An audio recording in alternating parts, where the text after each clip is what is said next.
I've lost track of how many days I've been down here. There's no sun to rise or fall, just the damp stone, always wet to the touch, and the flicker of torches that never seem to burn out.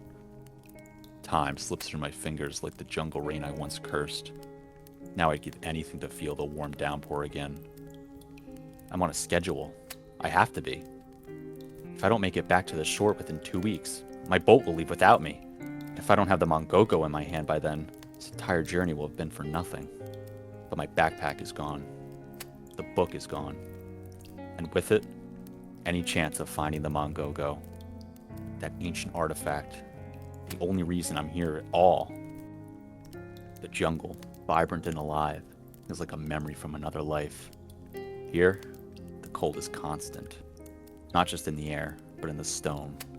It creeps into your bones, makes you forget the feeling of warmth. I spent what felt like days shouting through the bars, begging for someone, anyone, to talk to me, to tell me why I was locked away. My throat is raw now, and my voice is nearly gone.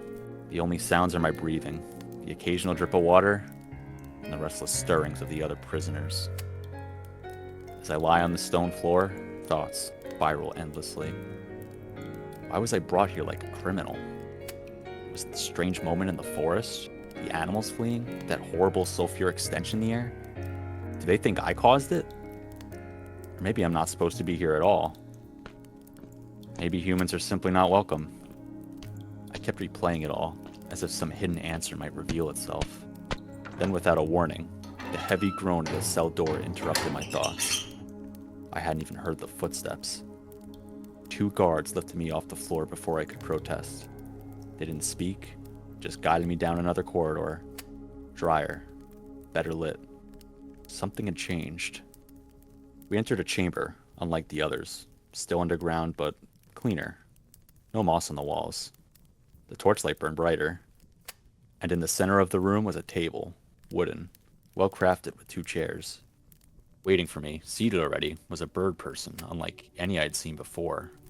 He was robed in soft green and gold, his feathers a mix of white and ash gray. His eyes large and golden. He was an owl. In one feathered hand, he held a carved wooden staff, and over his shoulder was a worn leather satchel. From that satchel, he pulled out my book. I instinctively reached for it, but a guard stepped forward, hand on his weapon. I froze and slowly placed my hand back on the table. The owl-like figure opened the book and flipped through its pages until he landed on one in particular. He pointed, not with menace, but curiosity. I leaned in. It was a passage I knew well, one I had worked hard to decipher in the earlier weeks of this journey. I began to read it aloud, translating from the ancient script.